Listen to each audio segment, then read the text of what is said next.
Yes, Roma wines taste better because only Roma selects from the world's greatest wine reserves for your pleasure. And now, Roma Wines, R-O-M-A. Roma Wines present Suspense.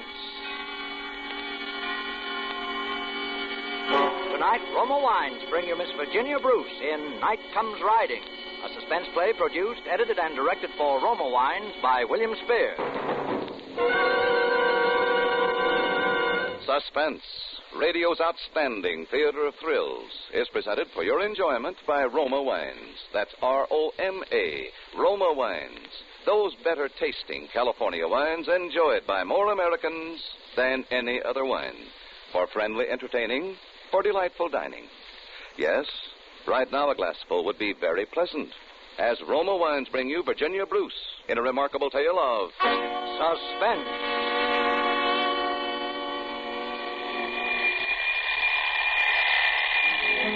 It was a Monday, the most ordinary Monday in the world, except that I'd stolen an extra 5 minutes doze after the alarm went off, and I was feeling just a teeny bit guilty about it. Ed always leaves for the office at 9 sharp, so I can't afford to waste a second in the mornings. Well, by the time I had the furnace going, the table laid in the breakfast nook, and the coffee and toast started, it was 7:30. That left me 10 minutes more before Ed would be ready for me to run his bath. 10 precious minutes to myself. I suppose every woman has some little pet vanity of her own. With me, it's my hair. Ed's always trying to make me have it cut. He says long hair is unhygienic, and besides, a woman of my age shouldn't be concerned with appearances. I often wonder what he would say if he knew I spent 10 whole minutes every morning just brushing and combing my hair. Just brushing and combing and admiring myself in the mirror like any schoolgirl. Only this morning I didn't. I was a little upset. Millie! Yes, dear? Where's my blue serge suit? I can't find it anywhere. Oh, Ed, I gave it to the cleaner. Oh, no. Well, it did need cleaning so badly. You said so yourself. I said nothing of the kind. But you did, Ed. You said... All right. I'll wear the gray. You'd better come out and start your breakfast. It's late. Yes. I'll be right out. Ed? Yes? You know, Roger didn't come home last night. Oh? Didn't he? No, and I'm worried. Well, I don't see why. Half the time he doesn't get home till 3 or 4 o'clock in the morning. Now, cream, please. Yes, dear. But he's never stayed out all night before. Look, Millie, for 2 years I've provided food and shelter for your nephew so he could go to college in this town, and I've never complained. And please don't say it's because of his old man's money either. You had a quarrel with him last night, didn't you? Oh, it wasn't a quarrel. I just told him a few things for his own good, that's all. Well, it was more than that. I heard you. You fought with him. I didn't fight with him. There was a little scuffle, maybe. There was blood on the lapel of your suit, too. All right, there was. Say, what are you driving at anyway? Nothing, Ed. I'm just wondering why Roger didn't come home. Well, don't worry. He'll show up. Well, I gotta be going. But it's only 8:30. I've got to walk today. I had trouble with the car last night. Say, that reminds me, Millie. What are all those glass jars doing up on the shelf in the garage? Oh, my preserving jar. Well, whatever they are, they certainly don't belong in the garage. But, Ed, I never start with my preserves until the 15th. Oh, look, Millie, look. Raleighs are sending a mechanic up the first thing this morning to look over the car. I don't want the garage looking like a cannery. Besides, those things are dangerous up there. Suppose they should fall. All right. Put them down in the cellar. Why, up there where they are, those things could be the death of somebody.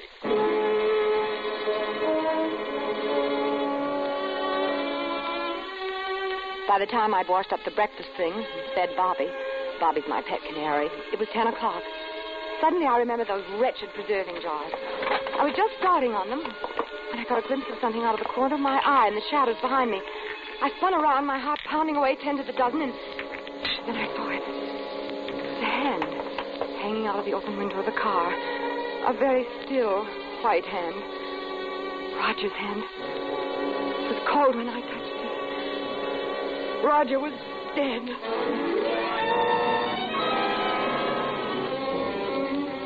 don't know quite what happened after that. I know I was running away from that awful darkness and out into the sunlight of the yard, and I was screaming, I guess. Then I must have fainted. Because the next thing I knew, there was a little crowd of people standing around, and someone was holding me in his arms, and that was Duncan. It's all right now. Oh, he's dead. He's dead. It's all right, Mrs. Anderson. It's all right now. Who are you? What? You don't know me, Mrs. Anderson. My name is Duncan Shaw. You fainted.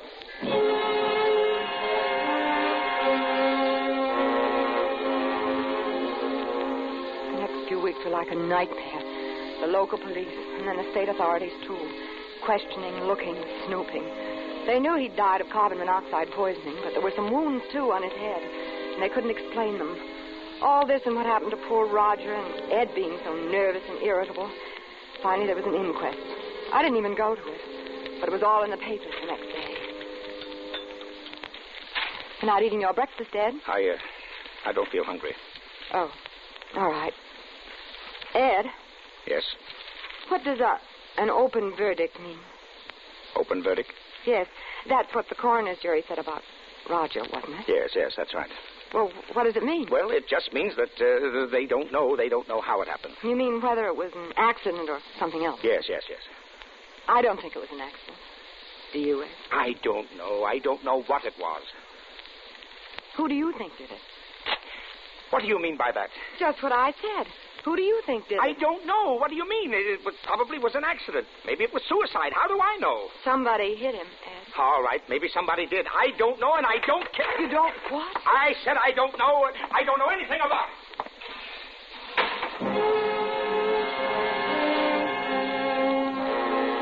I didn't say anything more. I just watched him as he stormed down the path to the garage. I suppose it was the way I felt about Ed that was the reason for what happened next. I mean, I'd always felt that way about Ed in some ways, I guess, but now it was different and worse. That morning, I was taking a basket of old junk out to the tool shed, and it was heavy, and maybe I wasn't looking where I was going, but as I came around the corner of the house, I ran right into someone who grabbed me by the arm. Oh, I'm sorry. Let go of me. I'm sorry. What do you mean by frightening me this way? I didn't mean to frighten you. Well, what are you doing around here anyway? You don't remember me, do you? No, I certainly do not. I picked you up that day you fainted. I just came around to offer my condolences.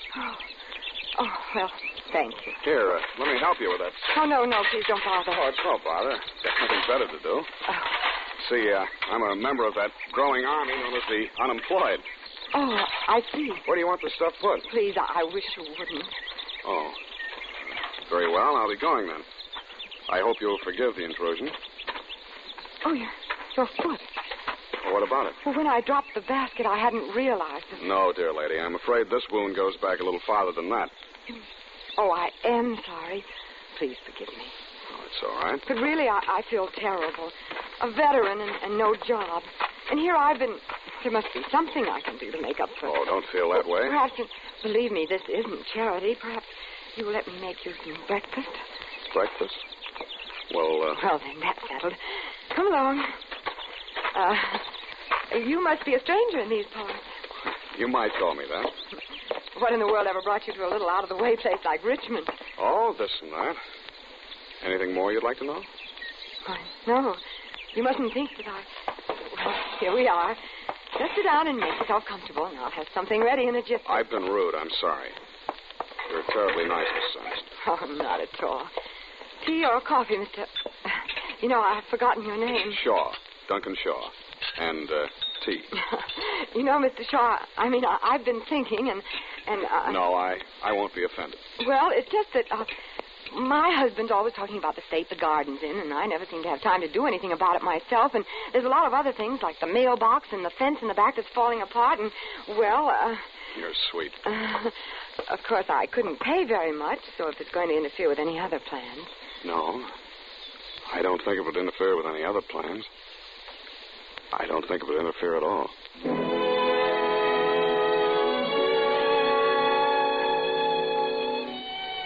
That's how it began, just as casually as that. A few weeks ago, I could never have done such a thing. I'd have worried about what Ed would say and how I was going to tell him, or felt guilty and ashamed that I was keeping a secret from him. It didn't make any difference now. I didn't care. Duncan came to work every day after Ed had gone to the office and left before he got home. And it got so I looked forward to his coming with a strange, secret happiness. I hope I'm not disturbing you, Miss Anderson. Oh, no, of course not. I was just going home for the day, and I Well, thought of course, if you just wait a minute. I left my purse upstairs. Oh, you've already paid me today, Mrs. Anderson. Oh, yes, I did. You said you were going to hang some curtains this afternoon. I thought I might be able to help. Well, that's very kind of you, I'm sure. Will you join me in a cup of tea first? Oh, I wouldn't want to trouble you. There's no trouble. I've got it all made. Oh, so it is. You take milk or lemon? Oh, please. I'll do it. May I? Of course, it's just that... You're not used to being waited on.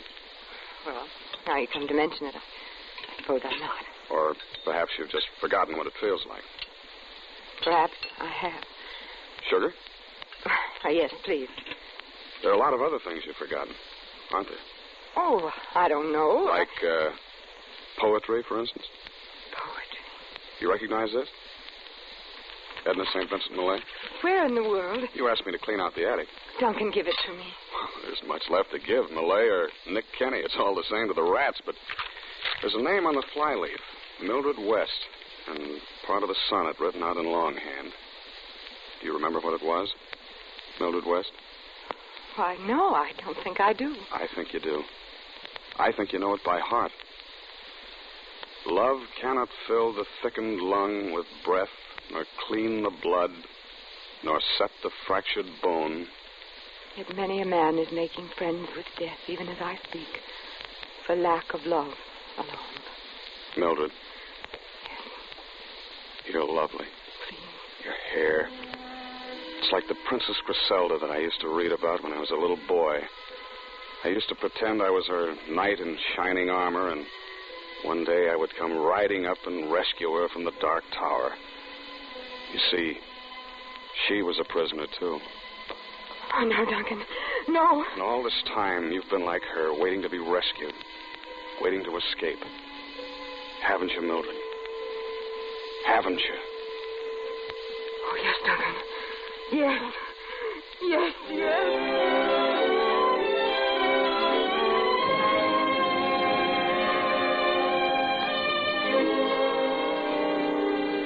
Oh, Duncan, I'm afraid. Of what? Of being happy? No, only of how it will end. Why does it have to end? It will, and then I'll want to die. There's somebody at the door. It must be Ed. I'll go. Wait, you don't have to. I've been going to tell him anyway. Now's as good a time. Tell him. Millie, where is the... Oh, Ed, this is Duncan Shaw. Duncan Shaw? Yes, he's been doing some work around the place. Oh, he has he?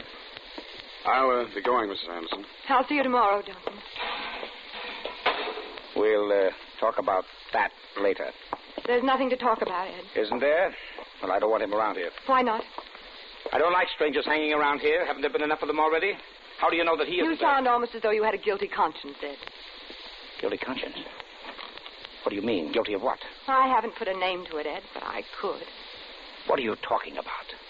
Murder.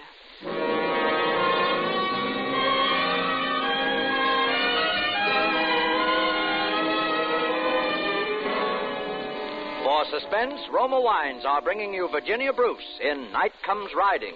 Roma Wines' presentation tonight in radio's outstanding theater of thrills, Suspense.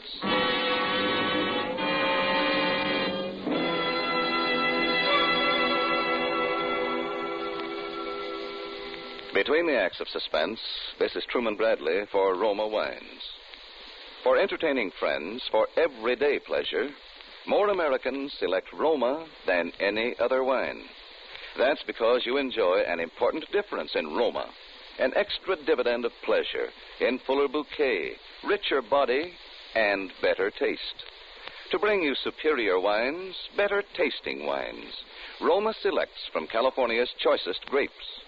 Then, with ancient skill and wine-making resources unmatched in America, Roma master vintners guide this grape treasure, unhurriedly, to tempting taste perfection. These choice wines are placed with mellow Roma wines of years before, and from these reserves, the world's greatest reserves of fine wines, Roma later selects for your pleasure. So why not enjoy a Roma California wine tomorrow? Whether your favorite is sherry or port, muscatel or tokay, you'll find any wine by Roma is better tasting wine. That's R-O-M-A, Roma wine. Your best buy in good taste. And now, Roma Wines bring back to our Hollywood soundstage Virginia Bruce as Mildred Anderson, Wally Mayer as her husband Ed, and Howard Duff as Duncan Shaw in Night Comes Riding, a tale well calculated to keep you in suspense.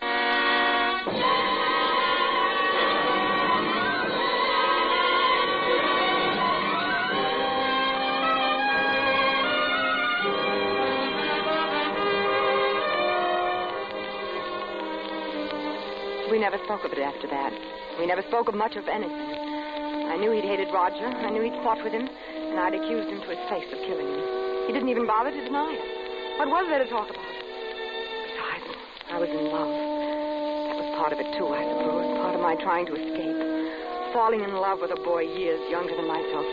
A stranger that I'd only known a few short weeks. I knew I was living in a dream world and that I'd have to wake up someday.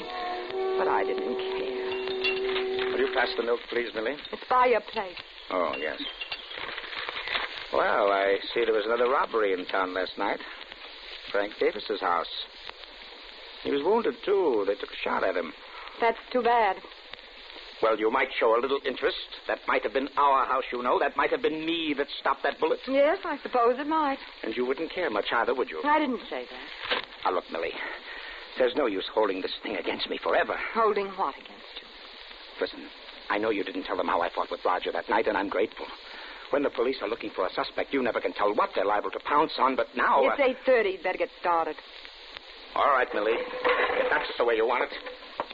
Well, I see your protégé's out there bright and early this morning. Is he? What's the catch, Millie?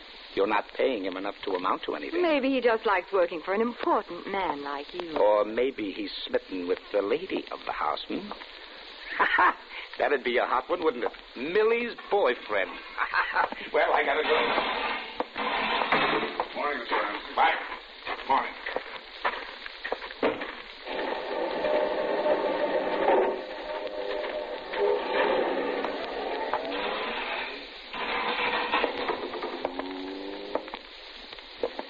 Hello, Griselda. Hello, Duncan. You're beautiful. Had your breakfast? Your hair is beautiful. I'll fix you something. No, wait. Don't you want breakfast? Mildred, I want to talk to you. Oh, it's so serious. Yes, serious. What is it, Duncan? I've lied to you, Mildred. Lied to me? Yes. In the first place, I'm not a veteran. Oh, well, what difference does that make? And this gimpy leg, this limp, I didn't get it in the war. I had it long before, and that's why I wasn't in the war. Why, Duncan, why should that make any difference? Listen, you remember the time I told you the fairy story, that first time about the Princess Griselda? Of course. I should have told you another story right then. Does it have a happy ending? No. Then I don't want to hear it. Well, you've got to hear it sooner or later. Oh, Duncan, please, if it's... Now, listen. Once upon a time, there was a little boy. He wasn't much different from any other kid born on the wrong side of the tracks. Then, he just happened to be behind the door when the silver spoons were passed out. But he didn't care, and he did have one break. He had an older brother, Mike. Mike was my whole world until he was killed. Oh, Duncan.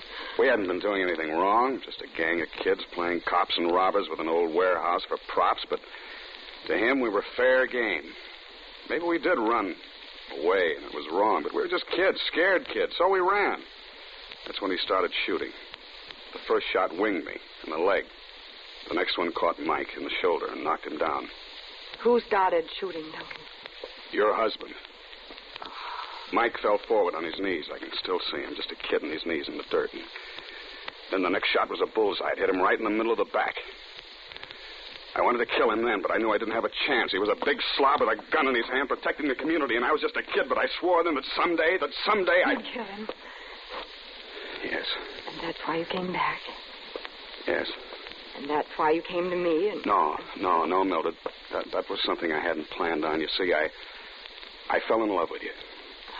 That sort of makes a difference. Killed Roger, too. I know it now. That's another reason. I couldn't say anything before, but... Murder? What's the difference, what you call it? No difference. And after a while, we could go away. No one would ever know. We could really be together, really be free. Oh, free? But we'd have to plan it that way. Something simple, accidental. Duncan. I know. It's horrible to even talk about it, but... No, Duncan, it can be simple. You mean you... Listen, he told me himself this morning. He was reading about the robbery last night. He said it could have been our house. He said it could have been him. Sure. Shot while protecting his home. An accident, one of those things. Does he still have a gun? No.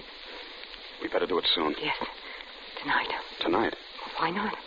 I'll leave the kitchen door unlocked. All right. What time? He's always asleep by 12. Duncan. Yes? You're not afraid, are you? Because I'm not. Not anymore. Afraid?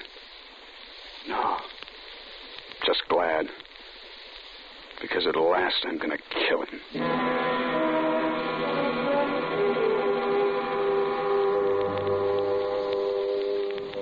I was quite calm after that. I got supper as usual, as I had for the past 10 years.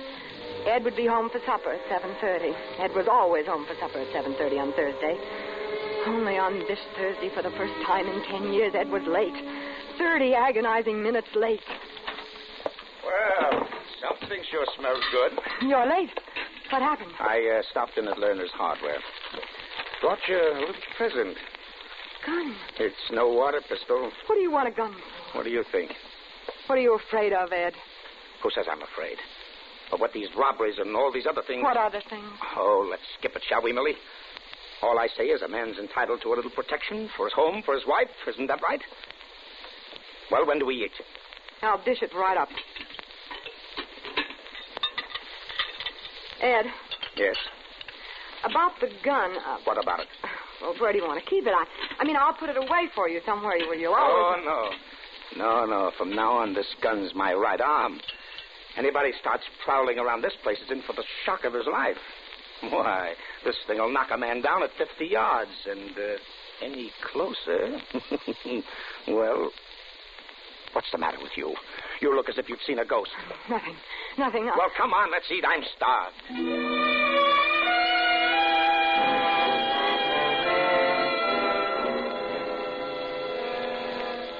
Kept it right next to his plate all through dinner. Finally, after about an hour of listening to the radio, he got up to go to bed, and he took that gun with him. I followed, as I always did, to turn his bed down for him. And as I came into the room, I saw him putting it under his pillow. After that, it seemed hours and hours lying in the dark, watching the luminous hands of the little bedside clock creep on to 11:15, waiting until I was sure he was asleep. Slowly, ever so slowly, I slipped my hand under his pillow, reaching for the gun. What's the matter? What's the matter? I think I forgot to lock the kitchen door. Oh, go to sleep, Millie. I locked it myself.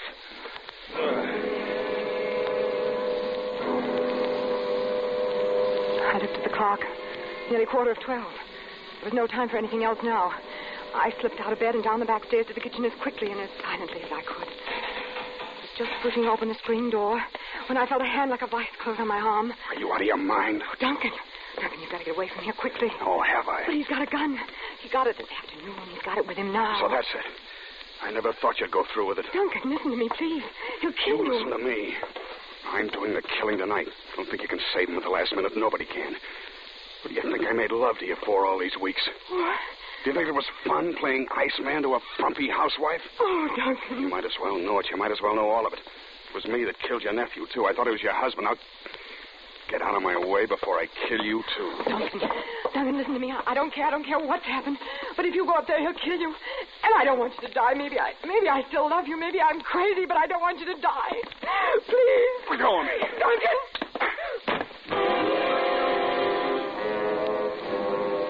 The blow stunned me and I fell. But only for a few seconds. And then I was scrambling to my feet again and running blindly across the dark kitchen and up the back stairs. There was still time. I could still stop it. Please, let there still be time.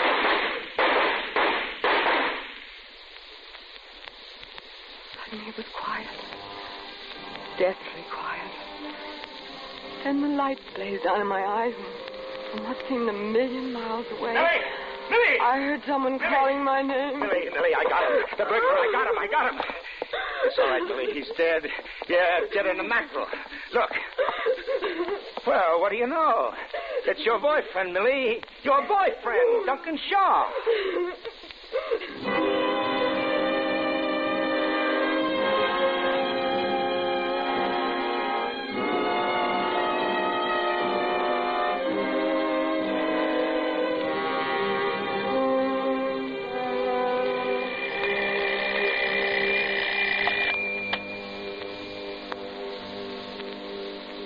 There's always so much to do in the morning.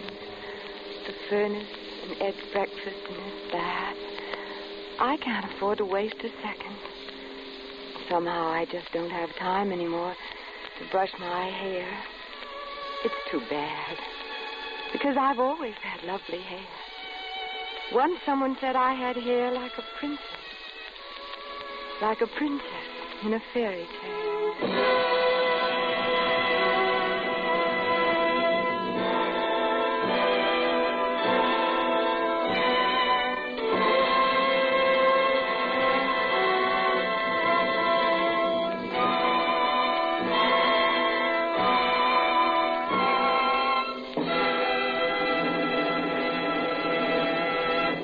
Suspense.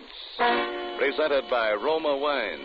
R-O-M-A. Roma. America's favorite wines. Our star of the evening, Virginia Bruce, will be back with us in just a moment. This is Truman Bradley inviting our new Suspense listeners to discover what our regular listeners already know, that there's an important difference in Roma wines. A difference you enjoy in fuller bouquet, richer body, and better taste.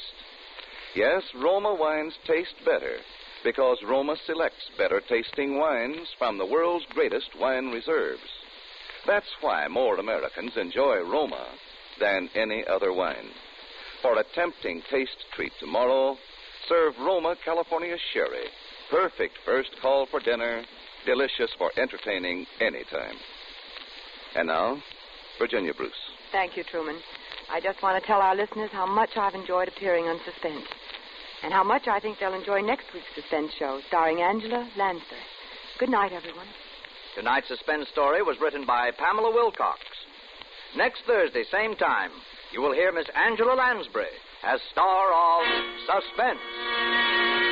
Produced and directed by William Spear for the Roma Wine Company of Fresno, California.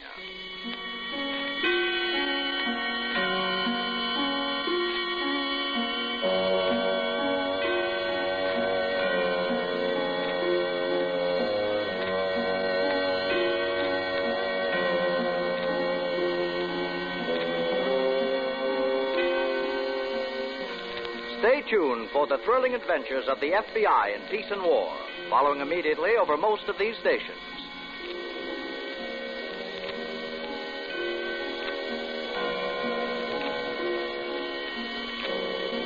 In the coming weeks, Suspense will present such stars as Hume Cronin, June Havoc, and others. Make it a point to listen each Thursday to Suspense, radio's outstanding theater of thrills.